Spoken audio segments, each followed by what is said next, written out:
But I talked to Elizabeth Williamshurst in London 2 years later, 2 years after she resigned, and she said, you know, I know you in the U.S. made your resignation letters public, but in my tradition, while I had disagreements with the government, I did not think it was appropriate that I made mine public. And I was going, oh my God. You know, if you'd done that, that was a legal nail in the coffin of this whole war. We needed that because we certainly didn't have anybody in our U.S. government coming forward with anything like that. Although now we know behind the scenes there were a lot of legal memorandum that were really questioning the legality of the war.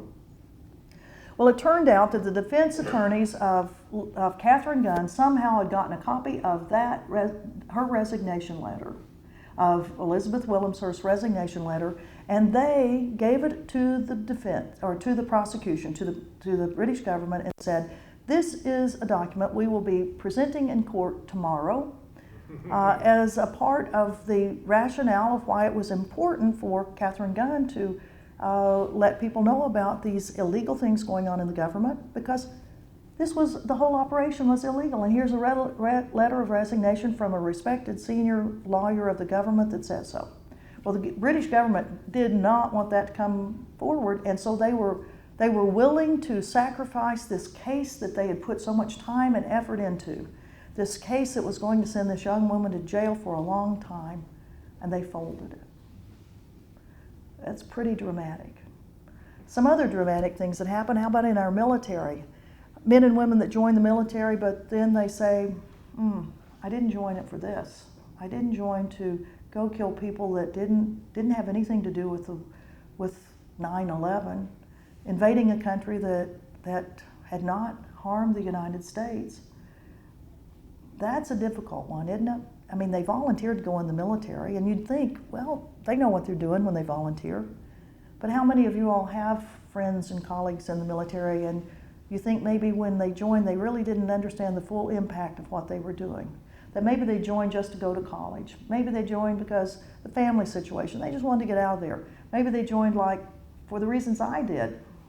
I wanted to get the hell out of Arkansas, the place where I grew up. That's the only reason I joined the Army.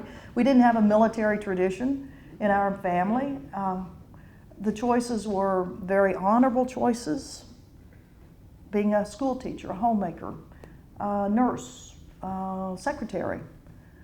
And I didn't want to do any of them. All I wanted to do was go travel. And the Army came through town, joined the Army, see the world. Vietnam, you don't have to go to Vietnam. You are a woman. You only volunteers go there as women, and that's true. The nurses and some Women's Army Corps, but they volunteered. That's in contrast to what sometimes happens today in our recruiting, where, join the Army. Iraq, there's no more war there. Don't worry about that. I mean, some of the misstatements, the untruths that are told to these kids who aren't really watching. Well, thank goodness maybe they're not watching TV, but they're not reading. They don't really know. They just know that that's a good place to get some money to go to college. That's a good way to get out of central LA. That's a good way to get out of whatever part of Charlotte it is. And so they sign up. But then they get in and then they go, maybe this was not what I thought it was going to be. And then going to Iraq, well, I thought that war was over. And going to kill people? No. Or some of them actually go. And then they come back and they say, well, now I've seen it and I'm not going back again. Right now we have 32 men and women who have gone to Iraq or have refused to go back or have never been and have been court-martialed for it. Court-martialed. 2 women out of the 32. We have several hundred men and women in Canada right now who are saying, I'm not even going to turn myself into the military. I'm just going to stay in Canada until the end of the war and hope for amnesty. Hope for some sort of statement from the next administration that I'm not going to go to jail if I return to the United States. We just had one young man court-martialed in July. He had been in Canada for 3 years. The Canadians threw him back over the border. on a technicality that he had failed to register when he moved to his new address in Canada. And they used that as an opportunity to put him back across the border, much to the outcry of members of the Canadian Parliament and many people in the United States who said, you are sending this kid into a very dangerous situation. And indeed, Robin Long got the longest sentence yet given for being court-martialed for refusing to go to Iraq. And it's actually a tie. There are 2 people now that have gotten 15 months in prison for refusing to go to Iraq. 2 weeks ago, there was an article in the paper about a young man who was in Iraq and who killed 4 Iraqis. And he was court-martialed for it, and he was convicted for it. And the sentence he got for killing 4 Iraqis was 6 months. So most of the time you get a longer sentence for refusing to kill than for killing people. It's a very difficult time for a lot of people in the military. Most of them don't go AWOL. Most of them stay there, do their job. But I think within the ranks of the military, we have a lot of dissension about what's going on in Iraq. I think there's a lot of concern about what's going on in Afghanistan. And then you add to it that last part, Iran. The rhetoric of this administration has been very harsh, very severe, very aggressive. Unless those Iranians stop all of their nuclear programs, open it up to inspectors, which I agree. I mean, I think the Iranians definitely need to open up what they're doing to inspection.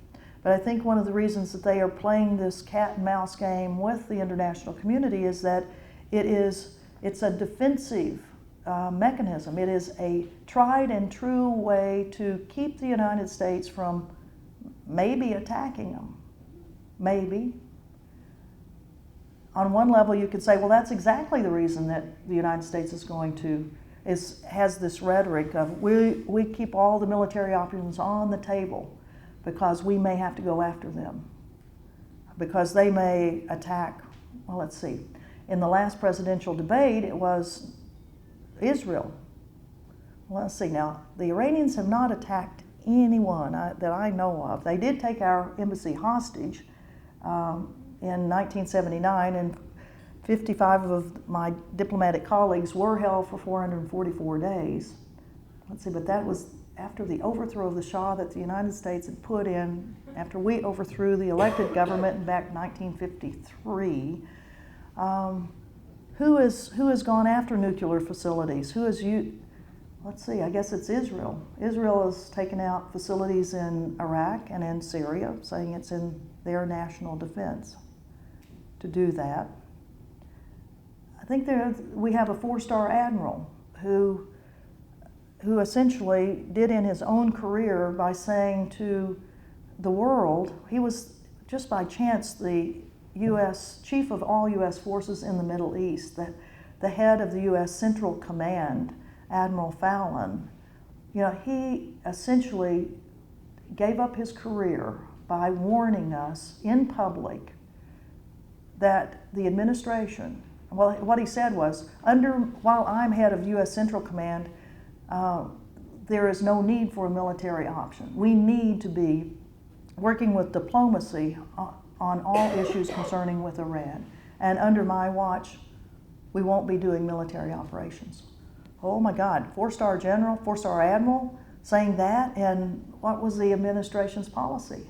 All options on the table, aggressive talk, ratchet it up, put the pressure on them.